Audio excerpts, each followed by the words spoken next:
Car en effet, Monsieur le Ministre et Xavier, en Mayenne comme ailleurs, la mobilisation de tous a été indispensable pour faire face à une sécheresse printanière sans précédent. Nous sommes avant tout un département d'élevage, et vous connaissez les difficultés des filières animales. Nous n'avions vraiment pas besoin de récoltes fourragères 30 à 50% inférieures à la normale.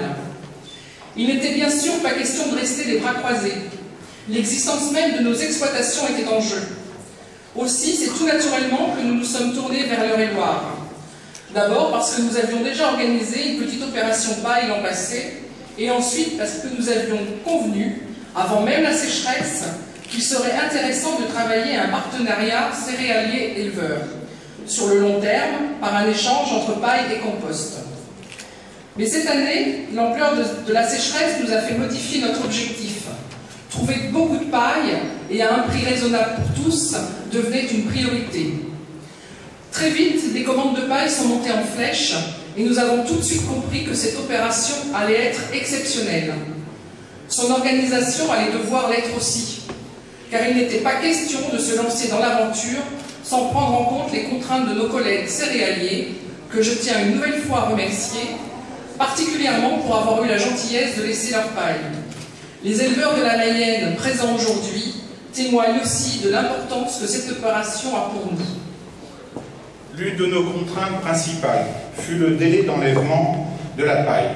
Faute de pouvoir réunir le nombre de camions nécessaires pour l'acheminer dans les temps, nous avons dû en organiser le stockage d'à peu près le tiers pour permettre de libérer les champs rapidement. Il n'est pas question de compromettre les semis pour la campagne suivante. Des réunions de travail ont été organisées, des contacts ont été pris avec les entreprises de pressage et les transporteurs. En tout, ce sont 20 presses, 20 chariots télescopiques, 12 tracteurs avec plateau et des dizaines de camions qui seront intervenus pour notre opération. Environ 23 000 tonnes de paille iront en Mayenne, 9 000 dans le Maine-et-Loire, 3 000 en Loire-Atlantique et en Vendée, et 500 dans le Cher. Les moyens mobilisés ont été conséquents pour que les chantiers se passent dans les meilleures conditions possibles. Globalement, ce fut le cas, et je tiens à remercier nos prestataires qui ont joué le jeu. Mais il faut aussi avoir conscience des difficultés que nous avons dû affronter.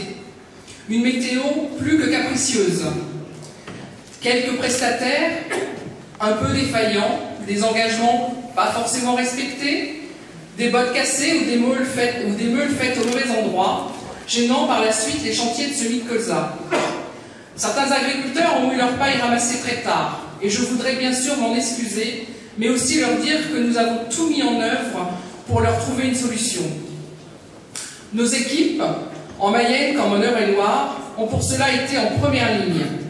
Du début à la fin, elles ont été mobilisées et ont dû gérer l'organisation des chantiers, des transports, mais aussi les difficultés et tous les cas particuliers possibles et imaginables. Et je peux vous garantir qu'il y a eu des cheveux blancs. Aussi, je voudrais les remercier sincèrement pour avoir tenu bon, là où d'autres auraient certainement jeté l'éponge, depuis longtemps. Je n'oublie pas non plus nos chauffeurs, qui ont dormi pendant 2 mois dans une caravane sur le terrain de Champfol.